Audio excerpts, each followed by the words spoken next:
कोलकाता के RG medical college और hospital में ट्रेनी डॉक्टर के रेप मर्डर मामले में नई जानकारी सामने आई है। Kolkata doctor rape murder case में ऑटोप्सी रिपोर्ट आ गई है, जिसमें कई अहम खुलासे हुए हैं। ऑटोप्सी रिपोर्ट में जो सबूत मिले हैं उससे एक बात तो बिल्कुल साफ है कि रेप और मर्डर में आरोपी संजय रॉय शामिल था। वहीं पोस्टमार्टम की रिपोर्ट के अकॉर्डिंग पीड़िता के नाखूनों से खून और स्किन मिले थे। जब इसकी डीएनए टेस्ट हुई तो ये संजय रॉय के ही निकले।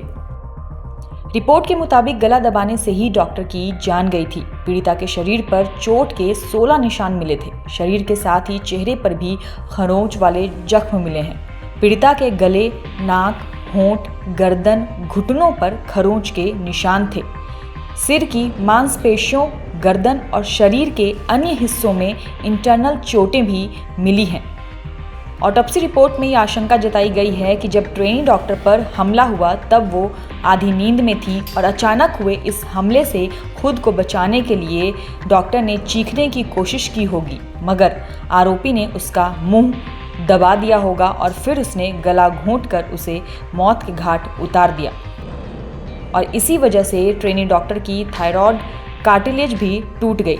रिपोर्ट के अकॉर्डिंग उसके प्राइवेट पार्ट से भी खून बह रहा था, साथ ही कॉलर बोन भी टूटा हुआ था। रिपोर्ट में इस बात का दावा किया गया है कि कॉलर बोन और पेल्विस को लेकर की गई शुरुआत में जो भी चीज़ें सामने आई थीं वो गलत थी। डॉक्टर की मौत मुंह और गला दबाने से ही हुई थी। आधी नींद में भी पीड़िता ने खुद को बचाने के लिए संघर्ष किया था। खुद को बचाने के लिए वो लड़ी थी, इसलिए आरोपी के हाथों पर भी गहरी चोटें और खरोच के निशान आए हैं। पोस्टमार्टम रिपोर्ट ने उस दावे को भी गलत बताया है जिसमें कहा गया था कि पीड़िता की पेल्विक हड्डी टूटी हुई थी।